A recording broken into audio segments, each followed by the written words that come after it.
నమస్తే, welcome to Shri media. నేను మీ విష్ణుప్రియ. మనం ఇప్పటిదాకా మార్చి ఫలితాలు తెలుసుకున్నాం. అలాగే చాలా విషయాల గురించి, ధర్మ సందేహాల గురించి కూడా తెలుసుకున్నాం.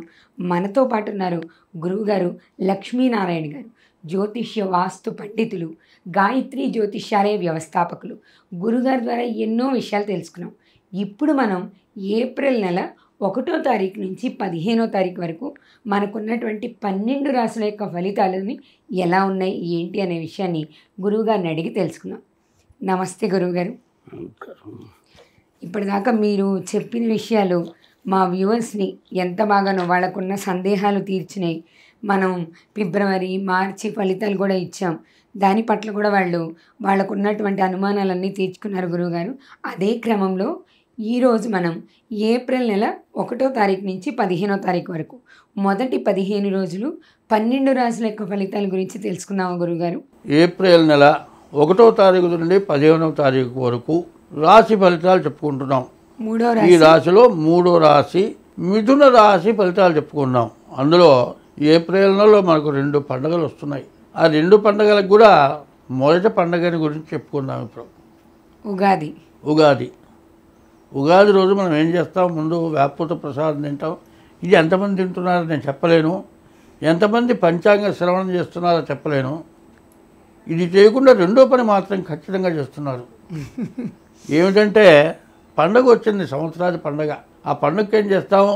పండుగ వచ్చనేటను నెపంబున బూరెలు గారెలావడలు దండిగ బండి మెక్కుదురు దండుగగా కది పండుగవునే బ్రహ్మాండ నిధానని పదములచ్చన సల్పెట్టినాడే కాదుకో పండుగ వేయు పండుగలు పల్మరుగుమ శ్రీ జనార్దన. పండుగ వచ్చిందని బూరెలు గారెలు ఆవడలు రకరకాల స్వీట్లు ఇన్ని చేసుకొని తింటాం. కానీ ఒకళ్ళు మాత్రం మధ్యాహ్నం తినది కాక మళ్ళీ రాత్రి కూడా తింటాం. మిగిలిపోయినా అవతల బారేస్తాం. అది కాదుట. పండుగ ఎట్లా ఉండాలంటే అందరూ హిందువులంతా బొట్టు పెడతారు. ఇటు బొట్టు, పొడుగు బొట్టు, ఇటు అడ్డ బొట్టు. ఈ 2 బొట్లు ఏమంటారు? ఇటు పెట్టినా ఇట పెడితే పొడుగు, ఇట పెడితే అడ్డం. ఈ నిలువు అడ్డం కాకుండా ఇటు పెట్టక ముక్తి లేదు ఇంతే సుమతి. ఇట్లా ఎవరి చేతిలోనే పెట్టాలి. అది ప్రధానమైంది పండగ అంటే. అందుకంటే సంవత్సరాది పండుగ రోజున ఎప్పుడు కూడా దైవారాధన చేస్తున్నాం. చైత్ర శుద్ధ పాడ్యమి నుంచి రామచంద్రమూర్తి జన్మదినం దగ్గర నుంచి నవమి రోజు కళ్యాణం జరుగుతుంది. కాబట్టి ఈ పండగ రోజులు ఎవరికన్నా పెట్టడం అలవాటు కావాలి. ఇది తింటాను గురించి చెప్పి అందరూ చేసే పని చెబుతున్నాను. అందరూ చేసే పని చేయొద్దు.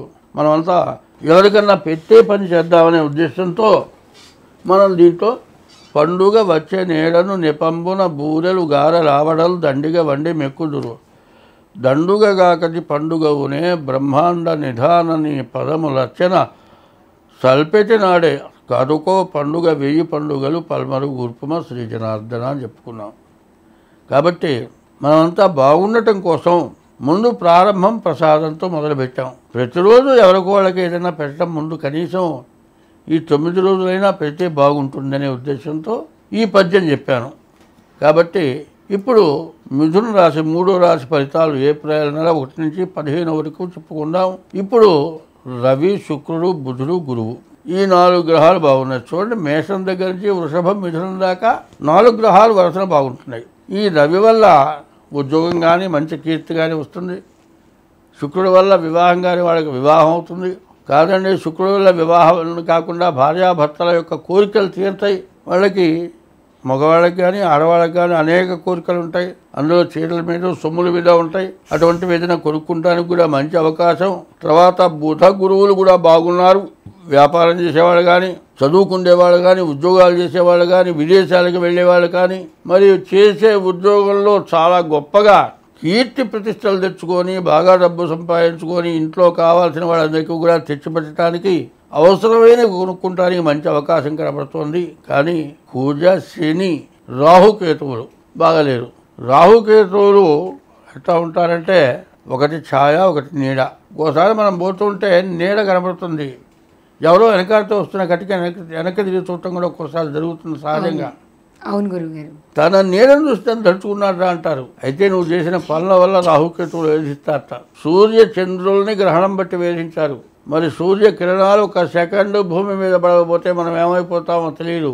అటువంటి వాళ్ళని వేధించిన రాహుకేతువులు బాగాలేరు. తర్వాత కుజశనులు బాగాలేరు.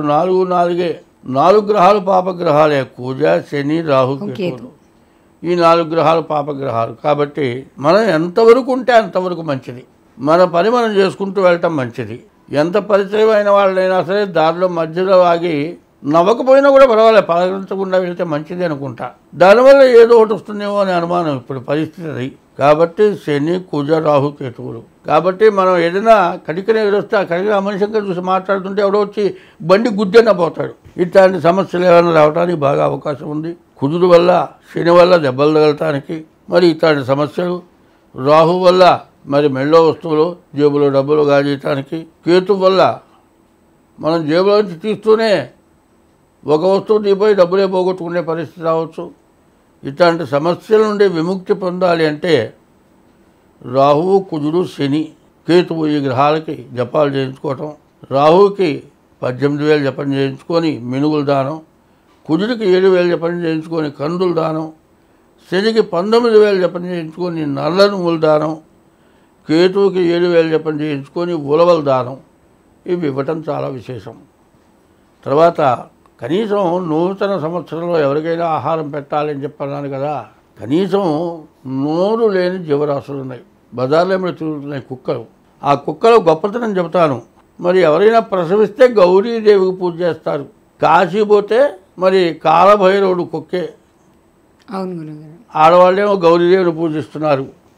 కాశీ పోయించిన వాళ్ళు కాలభైరవుని పూజిస్తున్నారు. మనమేం చూస్తున్నాం? పూజ రోడ్డు మీద పడుకున్నది, లేకపోతే వాగితే ఏదో చేసిందని ఆ కుక్కకి ఒక దుస్వభావం ఇచ్చాడు భగవంతుడు. ఎక్కడైతే మంచి వాసన వస్తుందో చూసి అక్కడే పోస్తాయి.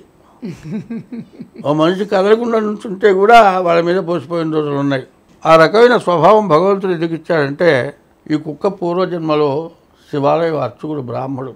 వాడు దీపారాధనకు ఇచ్చిన నూనె తినటం వల్ల మరో జన్మలో కుక్కగా పుట్టాడు.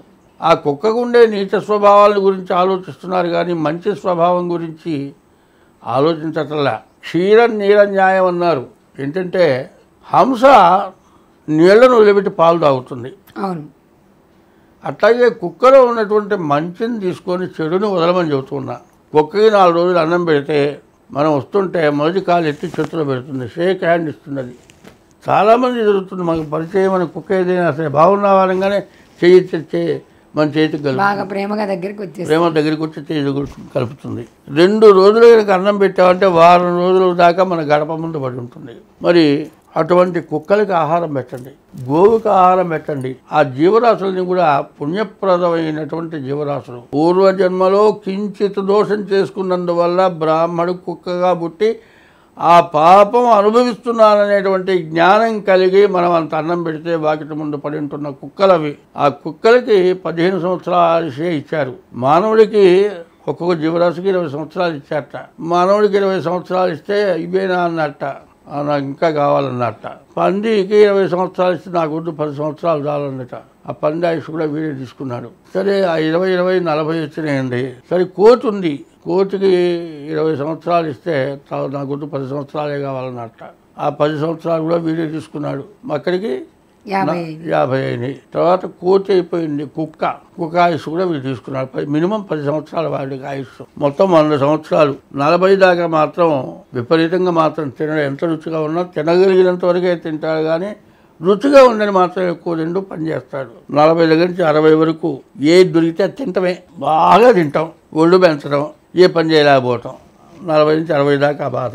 60 దగ్గర నుంచి 80 వచ్చేప్పటికల్లా పళ్ళు పుచ్చడం, దానివల్ల నవ్వలేకపోవటం, దొరికిందల్లా నోట్ వేసుకుంటే మింగటం. అక్కడ 80 వస్తాయి. 80 వచ్చేప్పుడు పళ్ళు మొత్తం ఊడిపోతాయి. చిగుళ్ళు కోతిలాగా అంటుంటాడు. ఆ చిగుళ్ళు నొక్కుకుంటూ కోతి ఎక్కిరిస్తాడు.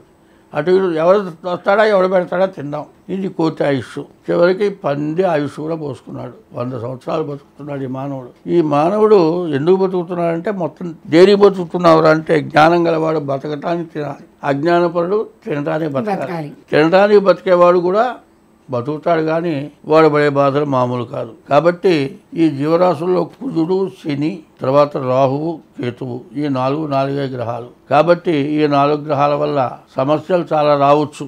యాక్సిడెంట్లు కావచ్చు, రక్త సంబంధమైన వ్యాధులు రావచ్చు, మనం ఎవరికైనా ఇచ్చి చేతిలో డబ్బులు పోగొట్టుకోవచ్చు, ఎవరి వల్ల వంచింపబడి మనకు లేని అలవాటు కొత్తది నేర్చుకొని దానివల్ల నష్టపడవచ్చు. మరి ఇట్లాంటి సమస్యల వల్ల ఈ మిథున రాశికి ఇబ్బందులు ఉన్నాయి. కాబట్టి ఈ మిథున రాశికి కన్యా, మిథునయోర్బుధ, బుధుడు అధిపతి. అటువంటి బుధుడు బాగున్నాడు. చూడండి, మేషానికేమో కుజుడు, వృషభానికేమో శుక్రుడు, మిథునానికేమో బుధుడు. 3 రాశులకి స్వక్షేత్రంలో ఉన్న గ్రహాలు స్వక్షేత్రంలోనే ఉన్నారు. వాళ్ళు మనల్ని రక్షించడానికి జాగ్రత్తగానే ఉన్నారు, రక్షిస్తారు. మన ప్రవర్తన జాగ్రత్తగా కావాలి. ఉన్న గ్రహాల యొక్క దోషాలు పోయేటట్టుగా చేసుకోవాలి. అట్లా చేయాలి అంటే 3 మనుషులకు వంట చేసుకుంటే ఇంకో మనిషి వస్తే తగ్గించుకుంటే 4 తినచ్చు. అట్లా అలవాటు చేసుకోవటం మంచిది. 4 ముద్దలు తగ్గితే హుషారుగా తిరుగుతాం, ఇంకో మనిషి పొట్ట నిండుతుంది. ఇట్లా చేస్తే అలవాటు కనుక ఉంటే ఎంతమందికైనా పెట్టచ్చు. ఇది కాదండి నీ చేత కాదు, ఒక కుక్కకి పెట్టండి, మరి పిల్లికి మాత్రం పెట్టబాగా, పిండాలు కోరుతుంది. కుక్కకి పెట్టండి, గోవుకి పెట్టండి, అన్నం లేని వాళ్ళకి పెట్టండి, మరి ఇట్లాగే కప్పుకుంటానికి గుడ్డ లేని వాడికి ఇవ్వండి. ఎండాకాలం చెప్పులు ముఖ్యమైనవి, చెప్పులు ఇవ్వండి. ఇటువంటి పుణ్యప్రదమైన పనులు చేస్తూ కుజుడికి 7,000 జపం కందులు దానం, శనికి 19,000 జపం నల్ల నువ్వులు దానం, మరి రాహువుకి 18,000 జపం మినుగులు దానం, కేతువుకి 7,000 జపం ఉలవల దానం. ఇట్లా ఈ దానాలు ఇవ్వండి. ఇట్లా చేస్తే అన్ని విధాలా మీరు, మీ పిల్లలు, మీ కుటుంబం, కనీసం మీ పక్క వాళ్ళకు కూడా వాళ్ళ క్షేమం కూడా చూడగలుగుతారు. కాబట్టి ఈ పనులు చేయటం కాదండి. మీరు చెప్పేది మాకు ఎక్కడా నచ్చలేదు, బాగాలేదంటే ముందు మీ డేట్ ఆఫ్ బర్త్ సరిగా ఉందో లేదో చూసుకోండి. అట్లా లేకపోతే మీ అరిచేయి సాముద్రికం ద్వారా కానీ మీ జాతకం పూర్తిగా నేను చెప్పేది బాగుండనప్పుడు ఆ వివరణ చూపించుకొని